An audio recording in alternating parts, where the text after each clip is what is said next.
ഓം ശാന്തി. മനസ്സുകൊണ്ട് തോറ്റുപോയാൽ ജീവിതത്തിൽ നമ്മൾ തോറ്റുപോകും. മനസ്സുകൊണ്ട് ജയിച്ചാൽ ജീവിതം നമുക്ക് ജയിച്ചതാണ്.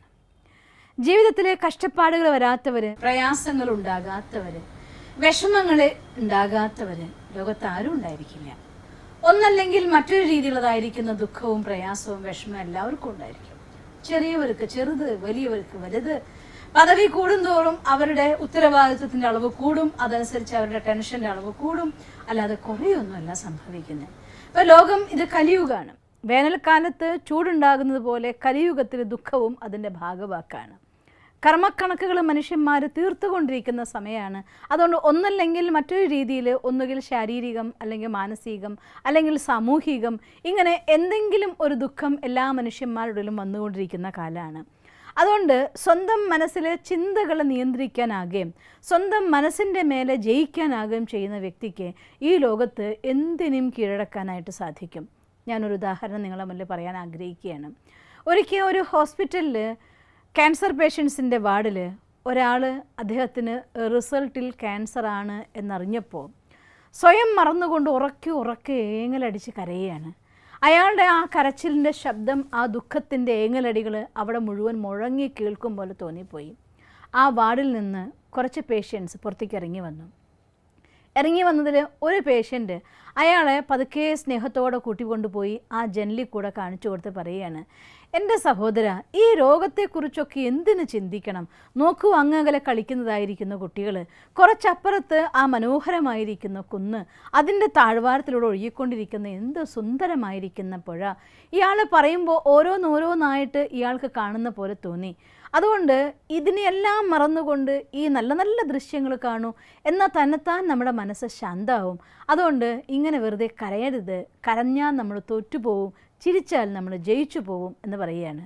അങ്ങനെ ഇയാളുടെ അത്രയും വാത്സല്യവും സ്നേഹവും ശക്തിയും നിറഞ്ഞതായിരിക്കുന്ന ഈ വാക്കുകൾ കേട്ടപ്പോൾ ഈ ക്യാൻസർ പേഷ്യൻ്റെ മനസ്സിൽ നിന്ന് തണുത്ത ഉറവ ഒഴുകി വരും പോലെ അങ്ങൊരു ഫീൽ ഉണ്ടാവുകയാണ്. അയാളുടെ കണ്ണുകളിൽ വെള്ളം ഒഴുകുന്നത് നിന്നു. അയാൾ കണ്ണ് തുടച്ചു, മുഖം തുടച്ചു, വീണ്ടും ആശ്വസിക്കാൻ ശ്രമിക്കുമ്പോൾ വേറൊരു പേഷ്യൻ്റ് വന്ന് പറയുകയാണ്, എന്ത് മണ്ടത്തരാ നിങ്ങളീ പറയുന്നത്? ഞാൻ ഈ ജനലിലൂടെ നോക്കുന്ന സമയത്ത് എനിക്കൊന്നും കാണാനില്ല. അങ്ങ് ദൂരെ വരെ ഇവിടെ മരുഭൂമി പോലെ എങ്ങനെയോ കിടക്കുന്ന കുറച്ച് സ്ഥലങ്ങൾ, അഴുക്കുകളല്ലാതെ എന്ത് കാണുന്നു എന്നാണ് നിങ്ങൾ പറയുന്നത് ചോദിക്കും. അപ്പോൾ നേരത്തെ കാണിച്ചു കൊടുത്ത ആൾ സ്നേഹത്തോടു കൂടി ആളങ്ങനെ കൂട്ടിപ്പിടിച്ചു കൊണ്ടുവന്ന് അയാളുടെ കട്ടിലും ഇരുത്തും. പറയും, ഒന്നും വിഷമിക്കാനില്ല കേട്ടോ, ഇന്ന് തന്നെ ചികിത്സ എന്താ വേണ്ടെങ്കിൽ ആരംഭിക്കൂ.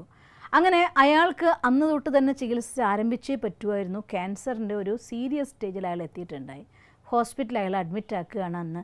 അപ്പോൾ തന്നെ അഡ്മിറ്റ് ആക്കി അയാൾ ട്രീറ്റ്മെൻറ്റൊക്കെ ആരംഭിച്ചു. അങ്ങനെ രാത്രി ഇയാളുടെ മനസ്സിൽ രണ്ട് ചിന്തകൾ ഒരുപോലെ വന്നിരുന്നു. ഒരു ഭാഗത്ത് ഒന്നുമില്ലാതെ അഴുക്കടിഞ്ഞ് കിടക്കുന്നതായിരിക്കുന്ന കട്ടവിണ്ട പോലെ കിടക്കുന്ന ശൂന്യമായ ഭൂമി എന്ന് പറയുന്നതും, മറുഭാഗത്ത് കുട്ടികൾ കളിക്കുന്നതും, അങ്ങ് ദൂരെ ഒരു കുന്നും, അതിന് തഴുകി അതിൻ്റെ താഴ്വാരത്തിലൂടെ ഒഴുകിക്കൊണ്ടിരിക്കുന്ന അരുവിയും എല്ലാം അയാൾ കണ്ടതായിരുന്ന പോലെയൊക്കെ തോന്നി. അങ്ങനെ ഈ പറഞ്ഞ സ്നേഹത്തോടെ വാത്സല്യത്തോടെ അയാളോട് സംസാരിച്ച ആളുടെ തൊട്ടടുത്ത ബെഡിൽ തന്നെയായിരുന്നു അയാൾക്കും കിട്ടിയത്. അതിൻ്റെ 2 ബെഡ് അപ്പുറത്ത് കുറച്ച് ദേഷ്യത്തോട് കൂട്ടൊന്നും ഞാൻ കണ്ടില്ല, നിങ്ങൾക്കിതൊക്കെ പറയാം. അയാൾ പറഞ്ഞ വാക്കുകൾ ഇയാൾ ഓർമ്മിക്കുകയാണ്. ഇതൊക്കെ നിങ്ങൾക്ക് പറയാം, കാരണം നിങ്ങൾ ഒരുപക്ഷെ സുഖപ്പെടുന്ന അവസ്ഥയിലായിരിക്കും. ക്യാൻസറിൽ നിന്ന് ഇനി രക്ഷയില്ല എന്ന് ഡോക്ടർ എന്നോട് പറഞ്ഞ പേഷ്യൻ്റാണ് ഞാൻ. എനിക്ക് ഇതൊന്നും കണ്ട് സന്തോഷിക്കാനല്ല പറ്റുക, എൻ്റെ മരണത്തിൻ്റെ വേദന ഓർത്തുകൊണ്ട് ഞാൻ കിടക്കുകയാണ് എന്ന് പറഞ്ഞതായിട്ടുള്ള മറ്റാളുടെ വാക്കും ഇയാളുടെ വാക്കും രണ്ടും ഇയാളുടെ മനസ്സിൽ മാറി വന്നുകൊണ്ടിരുന്നു. അങ്ങനെ രാത്രിയിൽ എപ്പോഴും അയാൾ ഉറങ്ങിപ്പോയി. പ്രഭാതത്തിൽ എഴുന്നേറ്റ് നോക്കുമ്പോൾ തൊട്ടടുത്ത ബെഡ് കാലി. അപ്പോൾ അയാൾ ഉടനെ തന്നെ നഴ്സിനെ വിളിച്ച് ചോദിക്കുകയാണ്, അല്ല സിസ്റ്ററെ, ഇവിടെ കിടന്നെന്തായിട്ടുള്ള അയാൾ എവിടെ പോയി? ഞാൻ റൂം മാറിയോ? അയാൾ വേഗം എഴുന്നേറ്റ് ജനലിൽ കൂടെ പുറത്ത് നോക്കി. ജനലിൽ കൂടെ പുറത്ത് നോക്കുമ്പോൾ അങ്ങനെ അഴുക്ക് നിറഞ്ഞു കിടക്കുന്ന സ്ഥലവും കാണുന്നില്ല. അതല്ലെങ്കിൽ ആ കുട്ടികൾ കളിക്കുന്നതായിട്ടുള്ള കണ്ടത്, അങ്ങകലുള്ള കുന്ന്, അതിനെ ചേർന്ന് ഒഴുകുന്നതായിട്ടുള്ള അരുവി, ഇതൊന്നും കാണുന്നില്ല. അപ്പോൾ അയാൾ ചോദിക്കുന്നില്ല, രാത്രി എനിക്ക് എന്തു സംഭവിച്ചു? എന്നെ ആരാണ് ഈ ബെഡിൽ കൊണ്ട് കിടത്തി? ഇവിടെ അല്ലല്ലോ ഞാൻ കിടന്നത് എന്ന്. അപ്പോൾ നേഴ്സ് പറയും, നിങ്ങൾ ഇവിടെ തന്നെയാണ് കിടന്നത്. അപ്പോൾ എൻ്റെ തൊട്ടടുത്തുള്ള ആളോ? അദ്ദേഹത്തെ കാണുന്നില്ലല്ലോ, ബെഡ് കാലിയല്ലേ എന്ന് പറയും. എന്ത് ചെയ്യാം, ഇന്നലെ അദ്ദേഹം രാത്രിയിൽ ആ ഒരു ലേറ്റ് നൈറ്റിൽ അദ്ദേഹം ദേഹം ഉപേക്ഷിച്ചു. അദ്ദേഹത്തിൻ്റെ വീട്ടുകാർ അദ്ദേഹത്തിൻ്റെ ബോഡി കൊണ്ടുപോയി കഴിഞ്ഞു എന്ന്. അപ്പോൾ ഇയാൾ ആകെ തളർന്നങ്ങ് വന്ന് കട്ടിലിരിക്കുകയാണ്. അപ്പോൾ നേഴ്സ് പറയും, അദ്ദേഹം നിങ്ങൾക്ക് അരുവിയും അവിടെ കളിക്കുന്ന കുട്ടികളെയൊക്കെ കാണിച്ചു തന്നിട്ടുണ്ടായിരിക്കും അല്ലേ? അപ്പോൾ പറയും തീർച്ചയായിട്ടും അദ്ദേഹം ഇന്നലെ കാണിച്ചു തന്നപ്പോൾ ഞാൻ കുട്ടികളെ കണ്ടിരുന്നു, ആ കുന്ന് കണ്ടിട്ടുണ്ടായിരുന്നു, അതിൻ്റെ താഴ്വാരത്തിലൂടെ ഒഴുകുന്ന അരുവി കണ്ടിട്ടുണ്ടായിരുന്നു. പക്ഷേ ഇന്നിപ്പോൾ അവിടെ നോക്കുമ്പോൾ ഒന്നും കാണുന്നില്ലല്ലോ. എൻ്റെ കൂടെയുള്ളതായിരിക്കുന്ന സഹോദരൻ പറഞ്ഞു അവിടെ അഴുക്കാണ്, അതും ഞാൻ കാണുന്നില്ല, ഇതും ഞാൻ കാണുന്നില്ല. ഞാനിപ്പം കാണുന്നത് കുറച്ച് ബിൽഡിങ്ങുകൾ, ആശുപത്രി ബിൽഡിങ്ങുകൾ, അതിൻ്റെ വരാന്ത, അതിനോട് ചേർന്ന് കുറച്ച് സ്ഥലം, ഇത്രയൊക്കെ കാണുന്നുള്ളൂ. അപ്പോൾ എൻ്റെ റൂം മാറ്റിയതാണോ സിസ്റ്ററെ ചോദിക്കുകയാണ്. അല്ലാതല്ല, ആ വ്യക്തിയുടെ വിശേഷത തന്നെ അതായിരുന്നു. അദ്ദേഹത്തിൻ്റെ മനോഹരമായിരിക്കുന്ന വർണ്ണനയിൽ നിറഞ്ഞ കണ്ണുകളിലൂടെ നിങ്ങൾ നോക്കുന്ന സമയത്ത് അദ്ദേഹം പറഞ്ഞതെല്ലാം നിങ്ങൾ കണ്ടു. അത്രയ്ക്കും മനോഹരമായിട്ട് മനസ്സുകളെ സമാധാനിപ്പിക്കാൻ കഴിയുന്നവനാണ് അദ്ദേഹം. അതുകൊണ്ട് അയാളുടെ ക്യാൻസറിൻ്റെ അവസാനത്തെ സ്റ്റേജിലാണ് കൊണ്ടുവന്നത്, രക്ഷിക്കാനാവില്ല. എന്നാലും അദ്ദേഹം മരിക്കുകയല്ല ചെയ്തത്, മനസ്സുകളിൽ ജീവിച്ചു എന്ന് നഴ്സ് പറയുകയാണ്. ഇത് കേട്ടപ്പോൾ ഇയാളെ കണ്ണിന് 2 തുള്ളി കണ്ണുനീര് വീണു. അപ്പോഴും അയാൾ ഒത്തു പോവുകയാണ്. അയാൾ മരിക്കുകയല്ല ചെയ്തത്, അയാൾ എൻ്റെ മനസ്സിൽ ഇപ്പോൾ ജീവിച്ചിരിക്കുകയാണ് എന്ന് പറയുകയാണ്. അതുകൊണ്ട് ഈ ശരീരം എന്നത് നമുക്ക് നശിച്ചു പോകുന്നൊരു സാധനം. ഇത് സമയം വന്നു കഴിഞ്ഞാൽ വേണമെങ്കിൽ നമുക്ക് ഉപേക്ഷിച്ച് പോകണം. പക്ഷേ ഉപേക്ഷിച്ച് പോകുമ്പോഴും ഈ ദേഹം വിടുന്ന ഒരു പ്രക്രിയ കൊണ്ട് അത് നമ്മുടെ മരണം പോലും മരണമാകില്ല. മറ്റു മനുഷ്യ മനസ്സുകളിൽ നമുക്ക് ജീവിക്കാനായി സാധിക്കും, അഥവാ നമ്മുടെ ചിന്താധാര ശക്തിശാലിയാണെങ്കിൽ. മറുഭാഗത്ത് എൻ്റെ മറ്റു അനുഭവങ്ങളുണ്ട്. സങ്കല്പത്തിൻ്റെ ശക്തി കൊണ്ട് എനിക്ക് ഈ അസുഖത്തെ ഞാൻ തോൽപ്പിച്ചിരിക്കും എന്ന ദൃഢവിശ്വാസത്തിൻ്റെ ആധാരത്തിൽ മരണത്തെ പോലും തോൽപ്പിച്ച ആളുകളെയും ഞാൻ കണ്ടതായിട്ട് ഓർക്കുന്നുണ്ട്. വേറൊരു വീഡിയോയിൽ ഞാൻ എക്സ്പ്ലെയിൻ ചെയ്തിട്ടുണ്ടായി ഒരു രാധ ടീച്ചറെ കുറിച്ച്.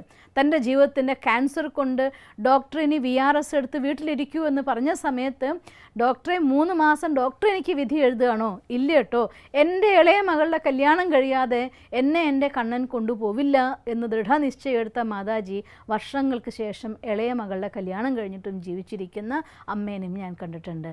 അതുകൊണ്ട് രോഗം മുതൽ ജീവിതത്തിലെ എന്തെല്ലാം സന്ദർഭങ്ങളിൽ നമുക്ക് എങ്ങനെയൊക്കെ കടന്നു പോകണമെങ്കിലും നമ്മുടെ മനസ്സുകൊണ്ട് ഞാൻ നേടിയിരിക്കും എന്ന ദൃഢസങ്കല്പത്തോടെ നിങ്ങൾക്ക് മുന്നോട്ട് പോകാൻ സാധിക്കുമെങ്കിൽ ജീവിതത്തിലെ ദുഃഖവും ദൃശ്യവും അതെല്ലാം മറഞ്ഞ് എത്ര തന്നെ വേദനിക്കുന്ന അവസ്ഥകൾ കടന്നു പോകുമ്പോഴും മനസ്സിൻ്റെ നല്ല സങ്കല്പത്തിൻ്റെ ധാര നമ്മുടെ കൂടെയുള്ളവരെ കൂടി സന്തോഷത്തോടുകൂടി മുന്നോട്ട് കൊണ്ടുപോകാനുള്ള ശക്തിയാകും.